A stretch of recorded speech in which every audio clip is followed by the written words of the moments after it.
नमस्कार, भारत होम्योपैथी के YouTube channel पर आपका स्वागत है। और आज इस वीडियो में मैं आपको बताने वाला हूं आपके बढ़ते हुए सोराइसिस का कारण, साथ ही कौन सी ऐसी गलतियां हैं जो आप करते हैं जिनकी वजह से आपका सोराइसिस बढ़ता है और एग्रीवेट होता है। और इसके साथ साथ मैं आपको कुछ ऐसी टिप्स भी दूंगा जिनकी मदद से आप अपने बढ़ते हुए सोराइसिस को रोक सकते हैं और उससे ठीक हो सकते हैं। तो कौन सी हैं ये टिप्स जानेंगे इसी वीडियो में। तो इस चैनल को सब्सक्राइब कर लें। अगर आप स्किन से रिलेटेड किसी भी जानकारी को लेना चाहते हैं तो हमारा चैनल आपके लिए बेस्ट चैनल है। और अगर आप स्किन से रिलेटेड किसी भी तरह की कोई प्रॉब्लम फेस कर रहे हैं तो आप नीचे दिए गए नंबर पर कॉल कर भारत होम्योपैथी की डॉक्टर की टीम से कंसल्ट कर सकते हैं। तो चलिए वीडियो की शुरुआत करते हैं और जानते हैं वो कौन सी गलतियां हैं जिनकी वजह से आपका सोराइसिस एग्रीवेट होता है और पेशेंट्स इनको नजरअंदाज कर देते हैं क्योंकि उन्हें पता ही नहीं होता कि इस वजह से उनका सोराइसिस बढ़ रहा है। तो सबसे कॉमनली जो पेशेंट में हमें एक गलती देखने को मिलती है वो ये है कि वो बहुत ज्यादा स्ट्रेस ले लेते हैं या बहुत ज्यादा ओवर थिंकिंग करने लगते हैं। अब जब वो स्ट्रेस लेते हैं तो इसकी वजह से क्या होता है, उनके शरीर में कुछ ऐसे हार्मोन्स रिलीज होते हैं जिसकी वजह से उनका सोराइसिस एग्रीवेट हो जाता है।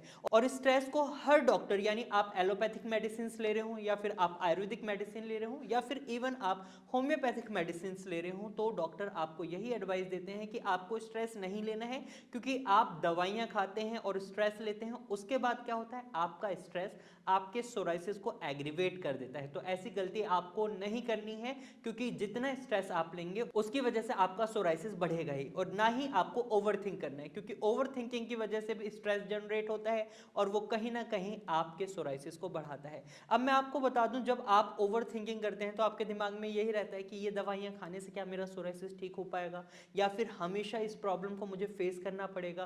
क्योंकि सोराइसिस एक ऐसी बीमारी है जिसमें आपके हाथों पर, पैरों पर, आपकी पूरी बॉडी में किसी भी हिस्से पर ऐसे पैचेस निकल जाते हैं जिनकी स्किन थोड़ी सिल्वरी स्किन हो सकती है, रेड कलर का हो सकता है, उनमें हल्की सी इन्फ्लेमेशन होती है और बहुत ज़्यादा खुजली और बर्निंग सेंसेशन होती है। तो ऐसे में पेशेंट की पब्लिक अपीयरेंस भी बहुत ज़्यादा इफेक्ट कर जाती है क्योंकि लोगों को डर लगता है कि लोग उन्हें देखकर क्या सोचेंगे। और साथ ही साथ उन्हें इंटरनली भी बहुत प्रॉब्लम होती है क्योंकि उनको खुजली की जो प्रॉब्लम है ये बहुत ज़्यादा होती है। अब जो दूसरी गलती है वो आपकी इचिंगनेस से ही रिलेटेड है। अब वो क्या गलती है, वो ये गलती है कि जब भी सोराइसिस के पेशेंट को खुजली होती है तो डॉक्टर उन्हें बोलते हैं आपको खुजली नहीं करनी है, मॉइस्चराइज रखना है अपनी स्किन को। लेकिन इस सिनेरियो में क्या होता है, सोराइसिस के पेशेंट अपने जब डेड स्किन सेल्स यानी सोराइसिस के पैचेस को खुजली करते हैं उन पर, तो वो वुंड्स जो होते हैं वो खुल जाते हैं, वो घाव बन जाते हैं और उनमें पस बनने लग जाता है।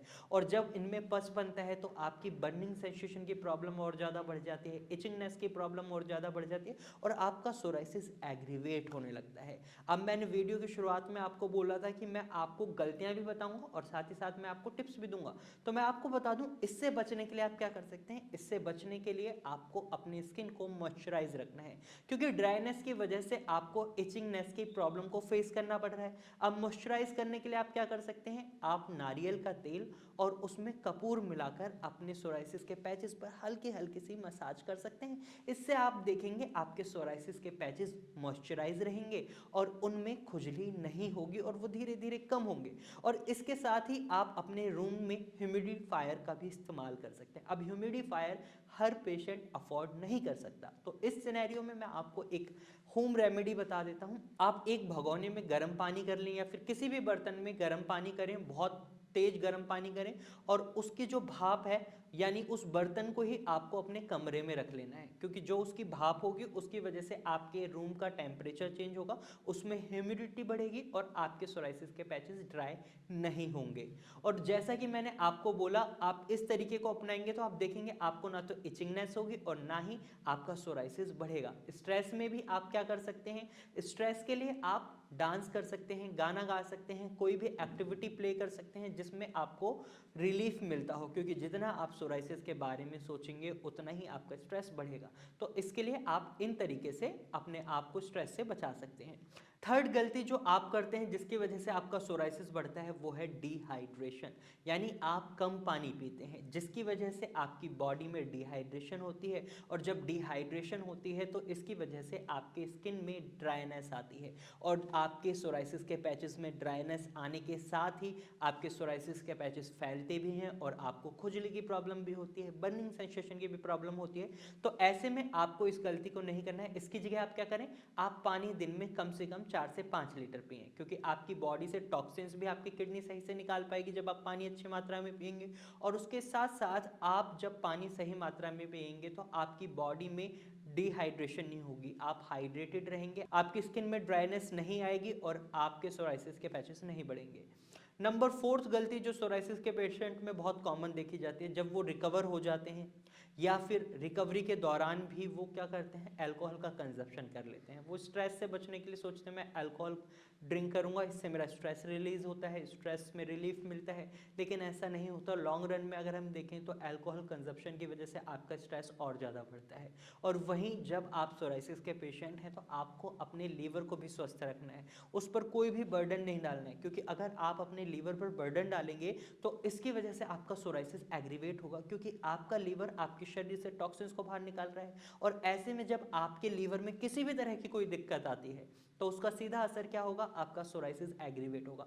तो आपको अल्कोहल कंजप्शन नहीं करना है, और साथ ही आपको ऐसे फूड आइटम से बचना है जिनमें बहुत ज़्यादा मसाले होते हों, आपको बाहर के खाने को अवॉइड करना है, और इस तरीके से आप सोराइसिस से बचे रह सकते हैं, अपने बढ़ते हुए सोराइसिस को रोक सकते हैं और सोराइसिस से ठीक भी हो सकते हैं अगर आप इन टिप्स को फॉलो करते हैं और इन गलतियों को नहीं करते हैं। तो वहीं कुछ पेशेंट में हमें यह भी देखने को मिलता है कि वो अपनी डिजीज को सही से डायग्नोस नहीं कर पाते।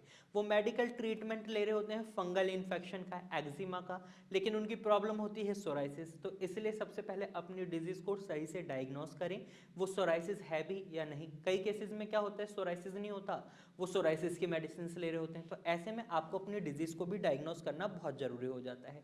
और अगली गलती की बात करें तो अगली गलती वो होती है जो बहुत से पेशेंट भारत होम्योपैथी में जब आते हैं उनमें हमें देखने को मिलती है। वो ऑलरेडी स्टेरॉइड्स का इंटेक कर रहे होते हैं काफ़ी लंबे समय से, जिसकी वजह से उनकी स्किन के पैचेस और ज़्यादा बढ़ने लग जाते हैं। उन्हें इंस्टेंटली रिलीफ स्टार्टिंग स्टेज में मिलता है, लेकिन धीरे धीरे ये रिलीफ उनके लिए खतरनाक हो जाता है और उनके सोराइसिस के पैचेस बहुत ज़्यादा बढ़ने लग जाते हैं, बहुत ज़्यादा खुजली होने लगती है और वो बहुत ज़्यादा इरिटेशन महसूस करते हैं। तो इससे बचने के लिए आपको क्या करना है, आपको होम्योपैथिक मेडिसिन को अपनाना है।